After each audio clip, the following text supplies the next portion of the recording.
To share internet of your Realme 14 Pro, you can do this by using mobile hotspot. And you can find it by going into connection and sharing, then select personal hotspot.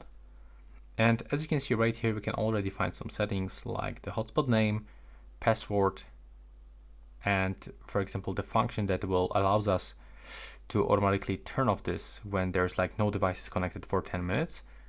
But basically you will have to tap on the switcher, and now we can let someone to connect by clicking here and scanning the QR code, or for example, by inputting this password. And here you can also find some other things like Bluetooth tethering, USB, or Ethernet cable. And here you can also find all of this connected devices with, you can set up the data usage limit. You can also set up device connection limit.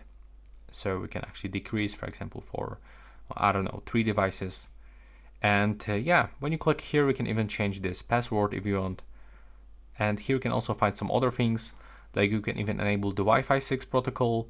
You can hide the hotspot, so nobody can actually connect automatically.